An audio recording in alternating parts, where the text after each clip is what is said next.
आज हम लोग देखेंगे हाइब्रिडाइजेशन में आगे की ओर।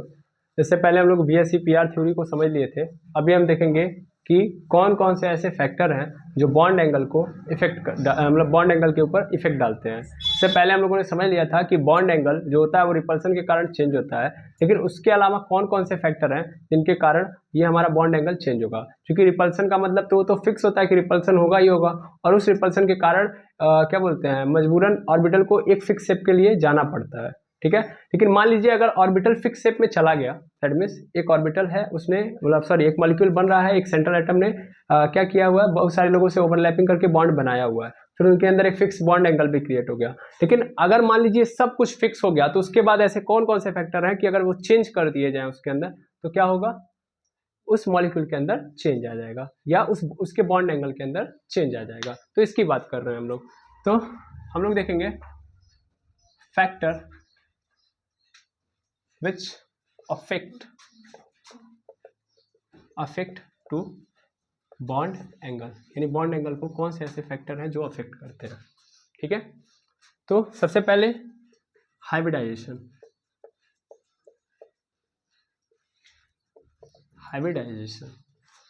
दूसरे नंबर पे आता है हमारे पास, दूसरे नंबर पे आता है electronegativity of central atom, electronegativity of central atom. तीसरे नंबर पे आता है इलेक्ट्रोनेगेटिविटी ऑफ सराउंडिंग एटम,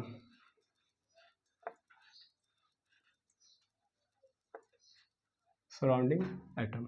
सबसे पहला हाइब्रिडाइजेशन है, दूसरे नंबर पे इलेक्ट्रोनेगेटिविटी ऑफ सेंट्रल एटम, तीसरे नंबर पे इलेक्ट्रोनेगेटिविटी ऑफ सराउंडिंग एटम। ठीक है ना, चौथा भी है, अभी चौथा मेरे माइंड में नहीं आ रहा है, जब तक पढ़ाएंगे तब तक आ जाएगा, टेंशन मत लीजिए। हाइब्रिडाइजेशन से कैसे इफेक्ट होता है, तो हाइब्रिडाइजेशन का मतलब होता है स्टेरिक नंबर। याद रखेंगे कि जो बॉन्ड एंगल होता है वो कैसा होता है, इनवर्सली प्रोपोर्शनल होता है स्टेरिक नंबर के। मतलब स्टेरिक नंबर बढ़ेगा, अगर एक मॉलिक्यूल का स्टेरिक नंबर बढ़ा दे रहे हैं, हाइब्रिडाइज्ड ऑर्बिटल की संख्या बढ़ा दे रहे हैं, हाइब्रिडाइजेशन उसकी चेंज कर दे रहे हैं, तो इसका मतलब बॉन्ड एंगल वहां पे क्या हो जाएगा, चेंज। अभी आप समझ लेंगे। इलेक्ट्रोनेगेटिविटी ऑफ सेंट्रल एटम का मतलब क्या होता है कि इलेक्ट्रोनेगेटिविटी ऑफ सेंट्रल एटम की जितना सेंट्रल एटम के अंदर इलेक्ट्रोनेगेटिविटी होगी उतना ज्यादा क्या होगा, बॉन्ड एंगल कम होते जाएगा, बॉन्ड एंगल बढ़ते जाएगा। यहाँ पे क्या बोल रहा है कि स्टेरिक नंबर बढ़ाओगे बॉन्ड एंगल कम होगा, जबकि यहाँ पे क्या होगा, बॉन्ड एंगल कम का मतलब पास पास आएंगे ऑर्बिटल, कहने का अर्थ यह है, यानी जो बॉन्ड पेयर है वो पास पास आने लगेंगे। जबकि यहाँ पे ये कह रहा है कि जितना ज्यादा इलेक्ट्रोनेगेटिविटी रहेगी सेंट्रल एटम के पास उतना ज्यादा बॉन्ड एंगल बढ़ेगा। ठीक, दूसरी बात। तीसरी बात, इलेक्ट्रोनेगेटिविटी ऑफ सराउंडिंग एटम, तो इसका मतलब क्या है कि अगर एक सेंट्रल एटम है, तो सेंट्रल एटम के चारों ओर एटम है जिन्होंने बॉन्ड बनाया हुआ है।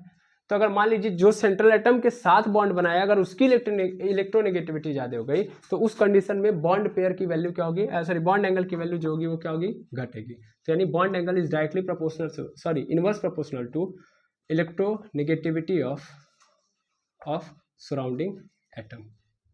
ठीक है, ये तीन प्रमुख बातें हैं और इन्हीं से आपका काम चलते जाएगा। एक एक करके इनको हम समझते जाएंगे तो हमारा काम चलते जाएगा, यानी एक एक को हम एग्जाम्पल के थ्रू समझेंगे। तो सबसे पहला हमारे पास आता है हाइब्रिडाइजेशन।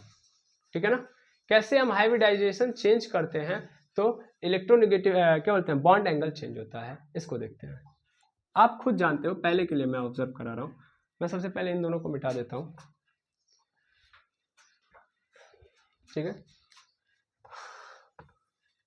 तो मैं अगर इन दोनों को मिटा के इस पर स्टार्ट करूं, तो आपको पता है कि अगर मान लीजिए sp हाइब्रिडाइजेशन है, या यहाँ पे sp2 हाइब्रिडाइजेशन है, या sp3 हाइब्रिडाइजेशन है।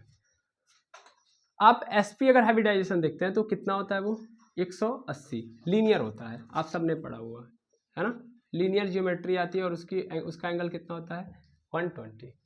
जब आप sp2 हाइब्रिडाइजेशन देखते हैं, सॉरी 120 नहीं होता, 180 होता है, लीनियर होता है। sp2 के कंडीशन में आप देखते हैं बॉन्ड एंगल कितना हो जाता है, 120 का, और sp3 में जब आते हैं तो कितना हो जाता है, तो sp3 109.28 मिनट, यही होता है भाई। sp3 ही तो CH4 का था। और ये तीनों केस में आप देख रहे हो क्या हो रहा है कि जब मैं हाइब्रिडाइजेशन यानी स्टेरिक नंबर, यहाँ पे स्टेरिक नंबर कितना है, स्टेरिक नंबर है 2, यहाँ पे स्टेरिक नंबर कितना है 3, और यहाँ पे स्टेरिक नंबर कितना है 4, तो 4 है, यहाँ पे 2 है, 3 है और 4 है।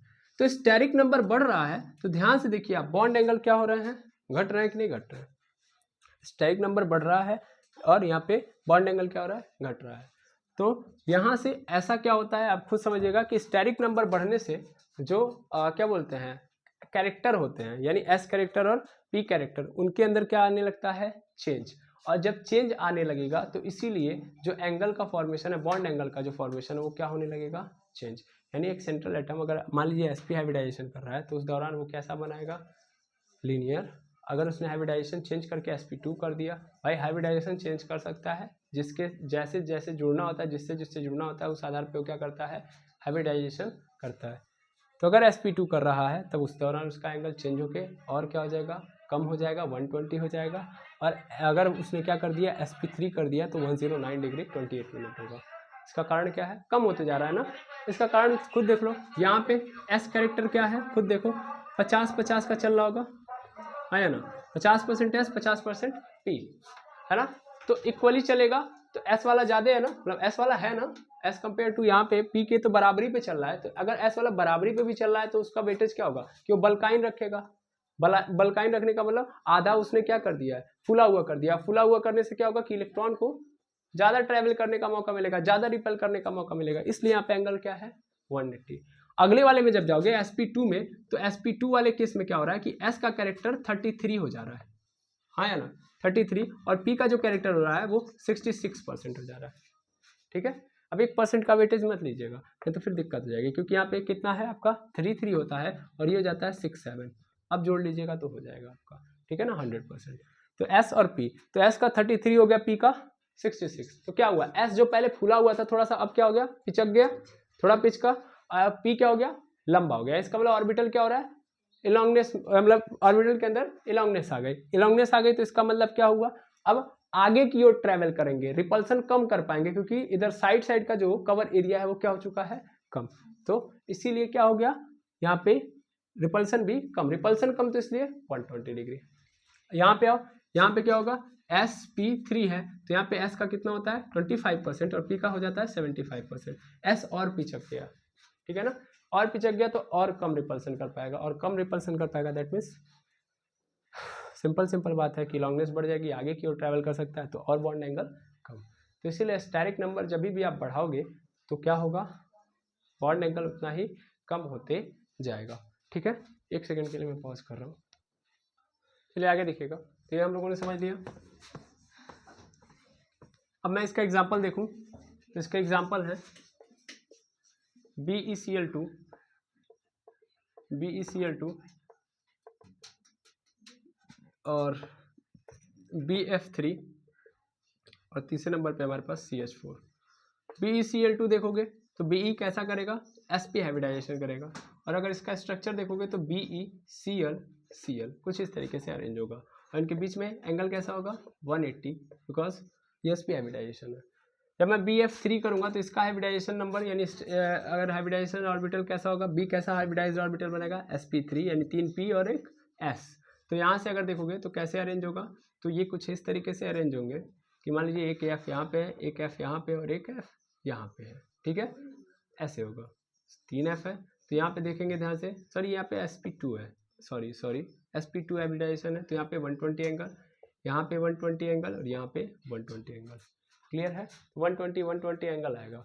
CH4 का देखोगे तो कितना आएगा, sp3 हाइब्रिडाइजेशन, और sp3 हाइब्रिडाइजेशन में क्या होगा कि CH4 है यहाँ पे, और इनके बीच में जब आप एंगल देखोगे तो ये H और ये H, और इनके बीच में जो एंगल बनेगा वो 109 डिग्री 28 मिनट, यहाँ पे भी 109 डिग्री 28 मिनट, यहाँ भी 109 डिग्री 28 मिनट, और यहाँ भी 109 डिग्री 28 मिनट, ठीक है। तो ऐसे हो जाएगा, क्लियर है, यहाँ तक आपको समझ में आना चाहिए कि CH4 का हाइब्रिडाइजेशन क्या होता है, sp3 होता है, और इसलिए ध्यान से आप देखिए कि स्टेरिक नंबर यानी हाइब्रिडाइजेशन नंबर बढ़ रहा है। यहाँ पे देखा ही आप लोगों ने, तो क्या हो रहा है, एंगल के अंदर क्या हो रहा है, बॉन्ड एंगल क्या हो रहा है, कम हो रहा है। तो आई होप ये पहला वाला कहानी आप समझ गए होंगे, ठीक है। अगर मैं दूसरे वाले की बात करूँ, दूसरा वाला फैक्टर क्या है, तो दूसरा वाला फैक्टर हमारे पास आता है इलेक्ट्रोनेगेटिविटी ऑफ सेंट्रल एटम, यानी दूसरे नंबर पे आता है इलेक्ट्रोनेगेटिविटी ऑफ सेंट्रल एटम, यानी अगर सेंट्रल एटम की इलेक्ट्रोनेगेटिविटी ज़्यादा हो या कम हो तो उससे क्या होगा। मान लीजिए अगर कोई सेंट्रल एटम है और सेंट्रल एटम ने एटम के साथ क्या किया है, बॉन्डिंग की हुई है, क्या किसी के साथ ओवरलैपिंग करके बॉन्ड बनाया हुआ है, तो क्या हो रहा है यहाँ पे कि अगर मान लीजिए सेंट्रल एटम की इलेक्ट्रोनेगेटिविटी चेंज कर दीजिए, पहली बात तो ज़्यादा है, अगर बढ़ते जा रहे हैं, सिंपल अभी जितना पे है उसने बनाया हुआ है, सपोज ऐसे नहीं समझ में आएगा, मान लीजिए एक सेंट्रल एटम है, इसकी इलेक्ट्रोनेगेटिविटी अभी 3 है, मान लेता हूँ, वैसे ही मैं रैंडमली कोई डाटा ले रहा हूँ, और इस अनुसार इसने किसी एटम के साथ कंबाइंड किया हुआ है, सपोज कर लो वो बी है और कुछ इस तरीके से है, तो अगर वो बी है मतलब इसकी सेंट्रल एटम यहाँ पे 3 है और इसने इस तरीके से किया हुआ है कि इसके इलेक्ट्रॉन अभी यहाँ पे हैं और इसके वाले इलेक्ट्रॉन यहाँ पे हैं। भाई ओवरलैपिंग या बॉन्ड बनाने का मतलब ये दोनों ने अपने अपने इलेक्ट्रॉन के साथ साझेदारी किया, अभी भी नहीं समझ में आ रहा होगा, ऐसे मैं कर देता हूँ, ऐसे एक इलेक्ट्रॉन यहाँ पे, एक इलेक्ट्रॉन यहाँ पे और बी यहाँ पे, ठीक है। जब 3 है, मैंने सेंट्रल एटम की इलेक्ट्रोनेगेटिविटी बढ़ा दी, यानी सेंट्रल एटम की इलेक्ट्रोनेगेटिविटी 5 हो गई, यानी कितनी हो गई 5। तो अगर 5 हो जा रही है तब क्या होगा कि सेंट्रल एटम है यहाँ पे, तो यहाँ पे क्या करेगा, इलेक्ट्रोनेगेटिविटी का ज़्यादा होने का मतलब होता है कि वो इलेक्ट्रॉन को अपनी ओर क्या करने लगेगा, अट्रैक्ट करने लगेगा। तो ये जो इलेक्ट्रॉन पहले ऐसे ऐसे था, ये जो सेंट्रल एटम होगा अपने इलेक्ट्रॉन को तो अपने पास रखेगा ही रखेगा, जो दूसर का बी दिया था उसका भी अपनी ओर खींचने लगेगा, यानी ये क्या हो जाएगा, ये यहाँ से थोड़ा सा आगे डिस्प्लेस हो जाएगा। इलेक्ट्रोनेगेटिविटी बढ़ने का अर्थ ये होता है, ठीक है।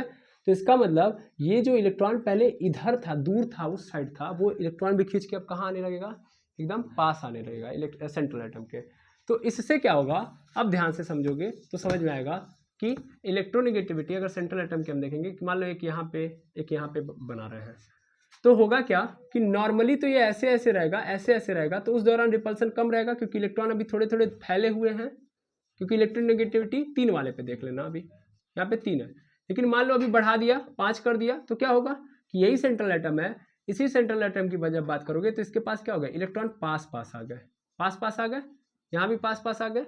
अब पास आ गए तो इसका मतलब इसके पास यानी न्यूक्लियस के पास सेंट्रल एटम की, मतलब ऐसे मान लो कि सेंटर के पास ज़्यादा इलेक्ट्रॉन आ गए हैं, और ज़्यादा इलेक्ट्रॉन इसका मतलब इनके अंदर टकराहट रिपल्सन क्या हो जाएगा, बढ़ जाएगा, क्योंकि नज़दीक आ चुके हैं, और नज़दीक आने का मतलब अभी क्या करेंगे, रिपेल करना ज़्यादा कर देंगे, यानी रिपल्सन भी बढ़ा देंगे।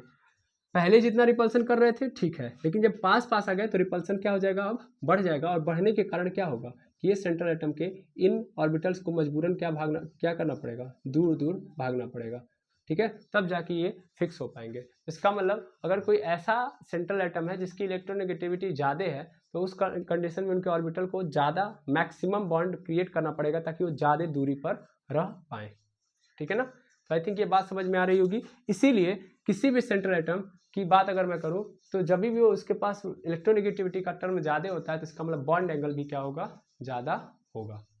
क्लियर है, बिल्कुल। तो यहाँ से ये बात समझ में आई कि जो बॉन्ड एंगल होता है वो डायरेक्टली प्रोपोर्शनल होता है किसके electronegativity of central atom, central atom के डायरेक्टली प्रोपोर्शनल होता है। क्लियर, सेंट्रल एटम का इलेक्ट्रोनेगेटिविटी वाला बढ़ाते जाऊंगा मैं तो क्या होते जाएगा, बढ़ते जाएगा। इसका एग्जांपल क्या है मेरे पास, बहुत सारे हैं, H2O H2S, ठीक है ना, H2 और H2S को देखिएगा। यहाँ पे अगर मैं बात करूँ H2O को, अच्छा H2 चाहे अभी दो ही को लेते हैं हम लोग, H2 और H2S को। तो हमको पता है कि ऑक्सीजन की इलेक्ट्रोनेगेटिविटी S की इलेक्ट्रोनेगेटिविटी से क्या होती है, ज़्यादा होती है। तो इसका मतलब ये सेंट्रल एटम पे ज़्यादा इलेक्ट्रॉन को खींच के रखेगा। मान लो ये ऑक्सीजन है, देखो यहाँ भी ऑक्सीजन हाइड्रोजन है, यहाँ भी हाइड्रोजन है, थोड़ा अच्छे से समझेंगे, यहाँ भी हाइड्रोजन है, यहाँ भी हाइड्रोजन है, यहाँ भी 2 ही हाइड्रोजन है, यहाँ भी 2 ही हाइड्रोजन है। यहाँ भी अगर देखा जाए तो इसकी स्टेरिक नंबर इसका कितना होगा, sp3 होगा, sp3 होगा कि sp2 होगा, sp3 होगा, sp3 होगा। sp3 का मतलब स्टैग नंबर इसके कितने हैं, 4, स्टैग नंबर 4 हो पाएगा इसका। एक सेकेंड रुकेंगे हम,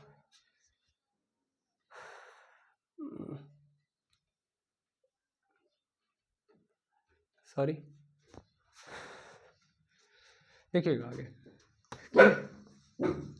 ऑक्सीजन जो है, ऑक्सीजन का इलेक्ट्रोनेगेटिविटी सल्फर से ज़्यादा है, और ये कैसे हाइब्रिडाइजेशन कर रहा है तो खुद देख लीजिए ना, ऑक्सीजन कैसा करेगा। ऑक्सीजन के पास कितने लोन पेयर होते हैं, 2 लोन पेयर। हम लोग कैसे पता करते हैं, ऑक्सीजन कितने सिग्मा बॉन्ड बना सकता है, 2 सिग्मा बॉन्ड बना सकता है, 2 सिग्मा बॉन्ड प्लस फिर उसके बाद कितने लोन पेयर, 2 लोन पेयर, कोई चार्ज बिल्कुल नहीं, 2 कितना हो गया 4, डिवाइड नहीं करना है, तो इज इक्वल टू कितना आ गया 4, तो कितना हो गया 4 का मतलब sp3। तो यानी ये कैसा हाइब्रिडाइज्ड ऑर्बिटल बनाता है sp3। और सल्फर का भी कैसा होता है sp3, क्योंकि यहाँ पे भी कितने से जुड़ा हुआ है 2 से। तो अगर मैं ऑक्सीजन और सल्फर की बात करूंगा इलेक्ट्रोनेगेटिविटी की, ठीक है, तो क्या होगा कि ऑक्सीजन और सल्फर की हाइब्रिडाइजेशन सेम है। तो ये बात यहाँ पे जो नोट करने वाली है वो ये है कि ये सेम हाइब्रिडाइज्ड ऑर्बिटल के लिए अप्लाई है, सेम हाइब्रिडाइज्ड ऑर्बिटल के लिए, ठीक है, सेम हाइब्रिडाइज्ड ऑर्बिटल के लिए अप्लाई होता है, ठीक है।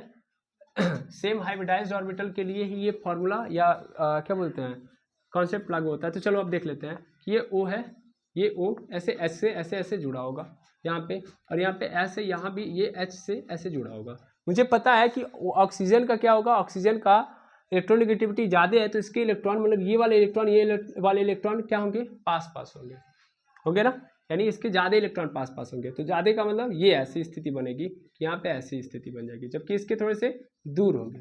दूर होने का मतलब क्या है कि यहाँ पे रिपल्सन क्या होगा, कम। तो अगर मैं इसको देखूँ तो ये कुछ ऐसे हो सकते हैं, ऐसे हो सकते हैं, क्यों, क्योंकि यहाँ पे रिपल्सन क्या होगा, कम, याद रखेंगे।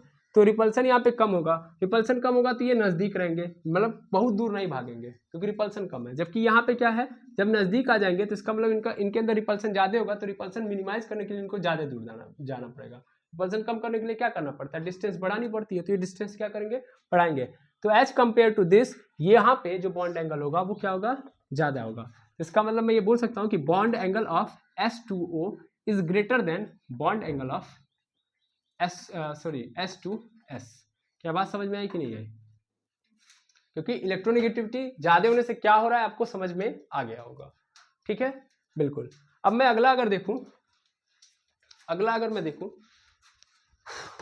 तो मैं अब अगला देखूंगा इलेक्ट्रोनेगेटिविटी ऑफ सराउंडिंग एटम। अगर मान लीजिए कोई सराउंडिंग एटम है, उसका इलेक्ट्रोनेगेटिविटी क्या होगा, ठीक है, मतलब सॉरी इलेक्ट्रोनेगेटिविटी क्या होगा, नहीं मतलब अगर मैं मान लो सराउंडिंग एटम कोई सेंट्रल एटम है, सेंट्रल एटम से बहुत सारे जुड़े हुए हैं, जब बहुत सारे जुड़े होंगे तो इनकी इलेक्ट्रोनेगेटिविटी अगर ज़्यादा है तो फिर क्या होगा, इलेक्ट्रोनेगेटिविटी इनकी ज़्यादा है, इसका मतलब सेंट्रल एटम से ज़्यादा है। सिंपल मतलब ये है कि सेंट्रल एटम से ज़्यादा इलेक्ट्रोनेगेटिविटी किसकी हो गई, सराउंडिंग एटम की। और इससे पहले वाले में हम लोगों ने देखा तो वहाँ पे सेंट्रल एटम की इलेक्ट्रोनेगेटिविटी ज़्यादा थी। तो यहाँ पे हम ये देखेंगे कि अगर इसकी ज़्यादा हुई तो ज़्यादा होने का मतलब क्या होगा, यहाँ पे इलेक्ट्रॉन अगर सेंट्रल एटम की ज़्यादा थे तो इसके नज़दीक जा रहे थे, तो अगर इसकी ज़्यादा हो गई तो ये इधर खींच के दूर भगाएगा कि नहीं भगाएगा, मतलब ये क्या करेगा, अभी इसके इलेक्ट्रॉन को नीचे खींच के लेके आएगा। तो ये रहा सेंट्रल एटम, ये यहाँ पे मैंने इसको रखा हुआ है, ध्यान दीजिएगा, ये ऐसे ऐसे, और यहाँ पे ऐसे रखा हुआ है, ऐसे ऐसे, ठीक है। अब मैं क्या कर रहा हूँ, इसको एकदम नज़दीक कर रहा हूँ, यानी एकदम ऊपर लेके जा रहा हूँ। तो जितना मैं सेंट्रल एटम के पास रखूंगा उतने ये नज़दीक आते जाएंगे, और इतना ही नज़दीक आएंगे उतना ज़्यादा रिपल्सन बढ़ता जाएगा। लेकिन अगर मैं मान लो सेंट्रल एटम के सेंटर से दूर लेके जा रहा हूँ, यानी ये यहाँ पे रख दिया, अभी बताओ, अभी ये ऑलरेडी कितना है, मैक्सिमम डिस्टेंस पे है कि नहीं है, तो क्या रिपल्सन बढ़ेगा, नहीं। जितना ही तुम सेंट्रल एटम से इलेक्ट्रॉन को दूर करोगे उतना ही रिपल्सन घटता जाएगा, रिपल्सन क्या होता जाएगा, कम। मान लो यहाँ पे था तो रेंज यहीं पे आ जा रही थी, मतलब यहीं से रिपल कर रहे थे, इतना रिपल कर रहे थे, आराम से कैच हो जा रहा था। लेकिन जब मैंने इनको उठा के इधर कर दिया, यहाँ पे कर दिया, अभी इनको यहाँ पे थे, अभी उठा के कहाँ पे कर दिया, यहाँ पे कर दिया, तो यहाँ पे कर दिया, तो इनके रिचेस्ट पॉइंट क्या हो गए, बढ़ गए कि नहीं बढ़ गए, अभी और ऑलरेडी क्या हो गए, दूर। तो दूर हो गए तो फिर से क्या हो जाएंगे, बॉन्ड एंगल कम कर लेंगे कि नहीं कर लेंगे। नहीं समझ में आया, फिर से समझा रहा हूँ मैं। ये रहा सेंट्रल एटम, ये रहा ऐसे ऐसे पोजीशन, मान लो एकदम पास है, क्योंकि सेंट्रल एटम क्या है, मोर इलेक्ट्रोनेगेटिव है, तो पास होने से क्या होगा, रिपल्सन बढ़ेगा, क्योंकि देखिए जितना उस सेंट्रल एटम के पास जाएंगे उतना इलेक्ट्रॉन के बीच में रिपल्सन बढ़ेगा, तो उतना ये क्या करेंगे, अपने आप को दूर करेंगे, यानी ये वाला पोर्सन और दूर जाएगा, तब जाके हो पाएगा, तो बॉन्ड एंगल बढ़ेगा। लेकिन अगर यही सेंट्रल एटम में अगर मान लो ये दूर दूर है ऑलरेडी, ये क्या है, दूर दूर है, तो दूर दूर होंगे तो ऑलरेडी रिपल्सन क्या हो जाएगा, पहले ही मिनिमाइज होगा भाई, यहाँ पे रहेंगे तभी ये मिनिमाइज है। लेकिन जब और इलेक्ट्रोनेगेटिव मेरा निकल गया कौन, सराउंडिंग एटम, तो ये और खींच के इधर कर देगा, और खींच के कर देगा, तो रिपल्सन ऑलरेडी कम था, अब और कम हो गया। अब और कम करने का मतलब क्या हो गया, अब तो कोई मतलब नहीं ना, तो एंगल फिर से क्या हो जाएगा, कम हो जाएगा, नहीं हो जाएगा भाई। एक मैक्सिमम कहानी है कि मैक्सिमम का मतलब ये है कि भाई एक बार तुमने रिपल्सन मिनिमम कर दिया, अब उसमें भी छेड़छाड़ करोगे तो रिपल्सन का कम नहीं होगा, फिर से क्या हो गया, स्थिति खराब होगी, तो और क्या हो जाएंगे, नजदीक आ जाएंगे, तब वो अट्रैक्शन हो जाएगा। समझ में आ रही बात, मतलब मिनिमम के बाद फिर तुम और घटा दे रहे हो, रिपल्सन चाह रहे हो कि और कम हो जाए, इलेक्ट्रॉन को और दूर भेजोगे, तब ऐसा नहीं कि फिर वो और दूर भागेंगे, नहीं, अब वो क्या होते जाएंगे, नज़दीक आते जाएंगे। नहीं समझ में आया? मान लो मुझे पता है कि एक इलेक्ट्रॉन को यहाँ पे और इस इलेक्ट्रॉन को यहाँ पे रखने पर रिपल्सन मिनिमम है, ठीक है। मैंने इस इलेक्ट्रॉन को और दूर कर दिया, यहाँ से उठा के यहाँ पे और इस वाले को यहाँ पे कर दिया, तब तो दूरी और बढ़ गई इलेक्ट्रॉन और इलेक्ट्रॉन के बीच में, तो हमें लगेगा कि इलेक्ट्रॉन रिपल्सन क्या हो गया, कम। तो इस कंडीशन में ऐसा नहीं होगा, वो ऑलरेडी किस पॉइंट पे फिक्स थे, यहीं पे ना, इस पोजीशन पे जितना बॉन्ड एंगल बनाए थे उतना ही तो बनाएंगे, है ना। तो फिर से क्या आ जाएंगे, नज़दीक, क्या आ जाएंगे, नज़दीक। आई होप समझ में आ गया होगा। तो जब सराउंडिंग एटम की इलेक्ट्रोनेगेटिविटी बढ़ती है तो इलेक्ट्रॉन कहाँ की ओर भागते हैं, उस एटम की ओर अप्रोच करते हैं, यानी सेंट्रल एटम से दूर जाते हैं। तो सेंट्रल एटम से दूर जाएंगे तो बॉन्ड एंगल क्या होगा, कम। याद रखिएगा यहाँ पे। इससे मतलब मैं ये समझ लेता हूँ कि बॉन्ड एंगल जो होगा वो इनवर्स प्रोपोर्शनल होगा इलेक्ट्रोनेगेटिविटी ऑफ सराउंडिंग एटम, ठीक है।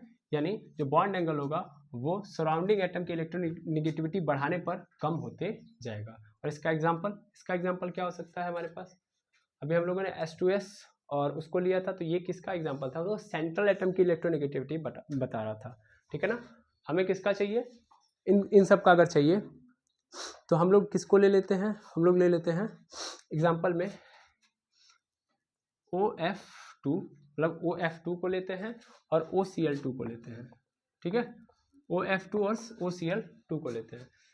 इसमें याद रखिएगा कि जब आप चेक कर रहे होगे तो पहली बात, सेम हाइब्रिडाइज्ड ऑर्बिटल होने चाहिए नहीं, कि हाँ, पहली बात ध्यान दीजिएगा, यहाँ पे सेम सेंट्रल एटम होना चाहिए, तब जाके आप ले पाओगे, तभी तो आप ऑब्जर्व कर पाओगे। बस आपको चेंज किसको करना है, चेंज करना है सराउंडिंग एटम को। वहाँ पे किसको चेंज करना था, सेंट्रल एटम को, लेकिन सेम वाले होने चाहिए, ऑलवेज ध्यान देंगे। इस वाले में इससे पहले जब मैंने लिया था तो वहाँ पे मैंने पहला कंडीशन ये डाला कि हाइब्रिडाइज्ड ऑर्बिटल सेम होने चाहिए। यहाँ पे मैं क्या डालूंगा कि हाइब्रिडाइज्ड ऑर्बिटल तो सेम हो, तो उसके साथ साथ सेंट्रल एटम भी क्या होना चाहिए, सेम होना चाहिए। तो ये बात दिमाग में रखिएगा। अब मैं अगर यहाँ से निकालूं तो इसका क्या होगा, इसके पास 2 लोन पेयर हैं, यहाँ पे भी 2 लोन पेयर होंगे, ऑक्सीजन के पास तो होते हैं ना। भाई अभी लोन पेयर की बात चल नहीं रही, इसलिए लोन पेयर से हमारा कुछ लेना देना नहीं है। यहाँ पे फ्लोरीन है, यहाँ पे भी फ्लोरीन है, यहाँ पे देखो ये फिर ऑक्सीजन है, यहाँ भी 2 लोन पेयर है, इसको ऐसे ही बना के छोड़ दो, मुझे उससे लेना देना। यहाँ पे क्लोरीन है, यहाँ पे क्लोरीन है। मुझे पता है कि जो फ्लोरीन का इलेक्ट्रोनेगेटिविटी होता है वो क्या होता है, क्लोरीन से कम होता है, ठीक है। तो फ्लोरीन का क्लोरीन से कम होगा तो इलेक्ट्रॉन क्या होंगे, दूर भागेंगे दूर। तो दूर भागेंगे तो रिपल्सन क्या होगा, बॉन्ड एंगल क्या होने लगेगा, छोटा होने लगेगा कि नहीं होने लगेगा। तो मैं अगर रेफरेंस पॉइंट में रखूं तो यहाँ पे जो एंगल होगा कुछ ऐसे होगा, यानी F थोड़ा पास रहेंगे, बिकॉज इसकी इलेक्ट्रोनेगेटिविटी ज़्यादा है तो फ्लोरीन उनको अपने पास की ओर खींच रहा होगा। लेकिन यहाँ पे क्या होगा कि यहाँ पे इसके कंपेरिजन में यहाँ पे देखा जाए तो क्लोरीन की कम होती है, तो क्लोरीन क्या रहेगा, थोड़ा ज़्यादा ही दूर रहेगा। तो मैं जानबूझ के ऐसे थोड़ा सा बड़ा बना रहा हूँ ताकि देखने के लिए कि हाँ यहाँ पे लगना चाहिए। यहाँ पे बॉन्ड एंगल क्या होगा, ज़्यादा, जबकि यहाँ पे बॉन्ड एंगल क्या होगा, कम, क्योंकि सराउंडिंग एटम की इलेक्ट्रोनेगेटिविटी बढ़ेगी तो बॉन्ड एंगल क्या होगा, कम होगा, ठीक है। तो यहाँ से मैं एक बात लिख सकता हूँ कि bond angle of OF2 is less than bond angle of OCl2। और जब मैं ये लिख रहा हूँ तो याद रखिएगा क्लोरीन के बीच की बात चल रही है, यहाँ पे फ्लोरीन के बीच में बात चल रही है, ठीक है। तो आई होप ये वाला कॉन्सेप्ट आपको क्या हो गया होगा, समझ में आ गया होगा। ये दूसरा नहीं, ये तीसरा था। सराउंडिंग एटम है ना, सेंट्रल एटम देख लिया, सराउंडिंग एटम देख लिया, हाइब्रिडाइजेशन देख लिया। अब मैं क्या देखूंगा, चौथा नंबर जो मैं भूल गया था, ठीक है ना, मिटाने वाला। चलिए अब चौथे नंबर की बात कर लेते हैं और वहाँ से मेरा ये पूरा का पूरा कहानी हो जाएगा खत्म कि कौन कौन से फैक्टर मुझे अफेक्ट करते हैं। तो जो चौथा वाला पोर्शन है वो ये वो क्या है कि नंबर ऑफ लोन पेयर। ये क्या कहता है कि जितने ज़्यादा नंबर ऑफ लोन पेयर बढ़ेंगे, नंबर ऑफ लोन पेयर बढ़ाओगे तो बॉन्ड एंगल क्या होगा, इंक्रीज होगा कि डिक्रीज होगा, ध्यान देना। तो ये कहता है कि नंबर ऑफ लोन पेयर बढ़ाओगे तो जो बॉन्ड एंगल होगा वो डायरेक्टली प्रोपोर्शनल होगा। यानी नंबर ऑफ लोन पेयर बढ़ेंगे तो बॉन्ड एंगल क्या होने लगेगा, कम। कैसे, इससे पहले एग्जांपल देखा गया हम लोग, CH4 था बिल्कुल, फिर उसके बाद हम लोगों ने दिया था क्या बोलते हैं उसको, H2O, और तीसरे नंबर पे NH3 था, या पहले पे ये था, दूसरे पे ये, और इसके बाद ये आया था H2O, आया था ना। आप क्या देखे थे, आप ये देखे थे कि CH4 में मैक्सिमम एंगल होता है 109 डिग्री 28 मिनट होता है, NH3 में जो एंगल बनता है वो 107 डिग्री हो जाता है, जबकि यहाँ पे जो होता है वो 104 डिग्री पे पहुँच जाता है। क्या हो रहा है, कम हो रहा है कि नहीं हो रहा है? कम कैसे हो रहा है? सिंगल बात है, यहाँ पे देखोगे तो लोन पेयर कैसा है, 0, यानी 0 लोन पेयर है। यहाँ पे लोन पेयर देखोगे तो एक लोन पेयर मिलेगा, N के पास एक लोन पेयर होगा, और H2O के पास यानी ऑक्सीजन के पास कितना लोन पेयर होगा, 2 लोन पेयर। तो लोन पेयर की संख्या बढ़ रही है, तो एंगल यानी बॉन्ड एंगल क्या हो रहा है, कम हो रहा है। इसका कारण क्या है, इसका कारण देखिएगा। चलिए देखिए, मान लीजिए मैं यहाँ पे ले रहा हूँ H2O को लेता हूँ, सबसे बेहतरीन एग्जाम्पल H2O का ही है, क्योंकि इसके पास 2 लोन पेयर है, तो यहाँ पे आपको ज़्यादा समझ में आएगा। ये रहा ये, और यहाँ पे ये ले लिया, बिल्कुल।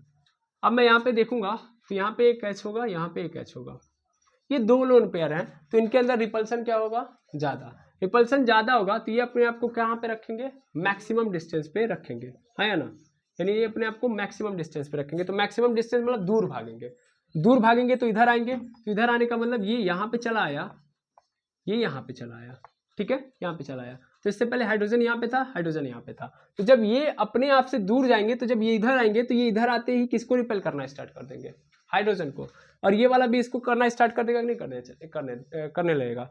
तो क्या होगा कि इधर से भी प्रेशर पड़ रहा है और इधर से भी प्रेशर पड़ रहा है, और तगड़ा प्रेशर पड़ रहा है, क्योंकि डबल डबल इलेक्ट्रॉन इनके ऊपर क्या कर रहा है, प्रेशर डाल रहा है। तो क्या होगा, ये दबेगा कि नहीं दबेगा, तो दबेगा, इसका मतलब क्या हो जाएगा कि यहाँ पे ये, यहाँ पे ये, तो पहले मान लो ये एंगल मान लो थे यक्स था, और अभी क्या हो जाएगा कि मजबूरन इनको भी इनके रिपल्सन से बचना होगा, तो ये क्या होंगे, थोड़े से दूर भागेंगे, और यहाँ से यहाँ पे आ जाएंगे, और ये वाला यहाँ पे आ जाएगा। तो क्या हो गया, यहाँ पे वाई एंगल बना, और 100% दिख रहा है कि यक्स से छोटा है क्या आपका वाई। क्यों हो रहा है, क्योंकि ये जो लोन पेयर बढ़ेंगे ना, वो किसके ऊपर प्रेशर डालेंगे, बॉन्ड पेयर पे प्रेशर डालेंगे। आप लोगों ने पढ़ा हुआ है कि लोन पेयर का जो प्रेशर होता है, मतलब सबसे ज़्यादा कहाँ पे होता है, लोन पेयर के बीच में, फिर लोन पेयर बॉन्ड पेयर के बीच में रिपल्सन होता है कि नहीं होता है, और उससे कम किसके बीच में होता है, बॉन्ड पेयर के बीच में रिपल्सन।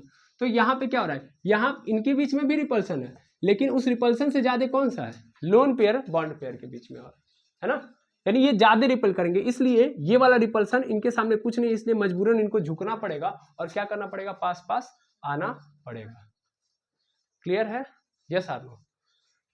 तो यहां से ये कॉन्सेप्ट समझ में आ गया कि अगर आप लोन पेयर की संख्या बढ़ाओगे तो बॉन्ड एंगल क्या होगा, घटेगा, ठीक है। तो ये चारों फैक्टर्स हैं जो क्या करेंगे, अफेक्ट करेंगे किसको, बॉन्ड एंगल को, ठीक है। एक बार फिर समराइज करते हैं, उसके बाद इसकी कहानी क्या हो जाएगी, खत्म। जैसे देखिएगा कौन कौन से फैक्टर थे, सबसे पहला हाइब्रिडाइजेशन, दूसरे नंबर पे क्या था मेरा, नंबर ऑफ लोन पेयर, कोई मतलब नहीं है सीरीज में मैं रखूं, बस 4 याद होने चाहिए। इलेक्ट्रोनेगेटिविटी ऑफ सेंट्रल एटम, ठीक है, फिर इलेक्ट्रोनेगेटिविटी ऑफ सराउंडिंग एटम, ठीक है। यहाँ से ये समझ में आया कि हाइब्रिडाइजेशन बढ़ाऊंगा तो बॉन्ड एंगल क्या होगा, घटेगा, यानी इनवर्स प्रोपोर्शनल चल रहा है, यहाँ भी इनवर्स प्रोपोर्शनल चल रहा है, ठीक है। यहाँ पे डायरेक्टली प्रोपोर्शनल चल रहा है, ठीक है ना, यहाँ पे डायरेक्टली प्रोपोर्शनल चल रहा है, और यहाँ पे क्या चल रहा है, इनवर्स प्रोपोर्शनल, है ना, इतना ज़्यादा, सॉरी यहाँ पे, हाँ ठीक है। इलेक्ट्रोनेगेटिविटी अगर सराउंडिंग एटम की बढ़ेगी तो बॉन्ड एंगल क्या होगा, घटेगा। तो यानी 2 रिलेशन कैसे हैं यहाँ पे, ऐसे हैं कि जहाँ सॉरी एक रिलेशन ऐसा है कि अगर आप सेंट्रल एटम की इलेक्ट्रोनेगेटिविटी बढ़ाओगे तो बॉन्ड एंगल क्या होगा, बढ़ेगा, क्या होगा, बढ़ेगा। वैसे ही अच्छा नंबर ऑफ लोन पेयर बढ़ाओगे, हाँ, तो बॉन्ड एंगल क्या होगा, घटेगा। हाइब्रिडाइजेशन बढ़ाओगे तो भी क्या होगा, बॉन्ड एंगल घटेगा, और सराउंडिंग एटम की इलेक्ट्रोनेगेटिविटी बढ़ेगी तो भी क्या होगा, बॉन्ड एंगल घटेगा। तो इन चारों केसेस को आप लोगों ने अच्छे से डिफाइन कर लिया, लेकिन ये चारों केसेस तभी के लिए अप्लीकेबल हैं जब आप देख रहे हो कि लोन पेयर वाली स्थिति बन रही है। ज़्यादातर में आपको नजर आएगा कि लोन पेयर होंगे ही होंगे, है ना। मान लीजिए कुछ आप ऐसे आइटम ले रहे हैं जिसमें आपको ऐसा नजर आ रहा है कि उनकी हाइब्रिडाइजेशन सेम है, लोन पेयर एक भी नहीं है, तो आप इन कॉन्सेप्ट को कहीं नहीं यूज कर सकते, यानी उनमें कहीं चेंज करने पर भी कुछ होने वाला है नहीं। जैसे देख लो यहाँ पे मैं CH4 को ले रहा हूँ, फिर SiH4 को ले रहा हूँ, फिर जर्मेनियम H4 को ले रहा हूँ, SnH4 को ले रहा हूँ मैं, और उसके बाद फिर मैं PbH4 को ले रहा हूँ, ठीक है। PbH4 में देखोगे, इन सब में जब देखोगे तो इन सब में लोन पेयर जीरो है। लोन पेयर क्या है? जीरो है। तो इन सब का जब एंगल चेक करोगे तो क्या होगा? एंगल क्या होगा? सबका बराबर होगा, इसमें कोई एंगल पे इफेक्ट नहीं पड़ेगा, जबकि आप यहाँ पे चेंज कर रहे हो, सेंट्रल एटम चेंज हो रहा है, सब कुछ चेंज हो रहा है, लेकिन लोन पेयर नहीं है, इसीलिए इनकी हाइब्रिडाइजेशन सेम है। चूंकि तो यहाँ पे आपको ज़्यादा दिमाग नहीं लगाना है, जहाँ पे लोन पेयर जीरो होगा, अगर सेम हाइब्रिडाइज्ड ऑर्बिटल है तो वहाँ पे ज़्यादा इफेक्ट नहीं पड़ेगा। क्लियर है? यस और नो? इसको आप नहीं समझे, नहीं समझे, कोई दिक्कत नहीं, ये चारों बहुत इंपॉर्टेंट थे, चारों समझ लिया आप लोगों ने। अब आप कहीं पे भी इजीली इस कॉन्सेप्ट का यूज कर सकते हो। तो आई होप ये पूरी की पूरी कहानी आपको फैक्टर अफेक्ट करने वाली भी समझ में आ गई होगी। अब इसके आगे हम लोग नेक्स्ट वीडियो में मिलेंगे। Thank you very much.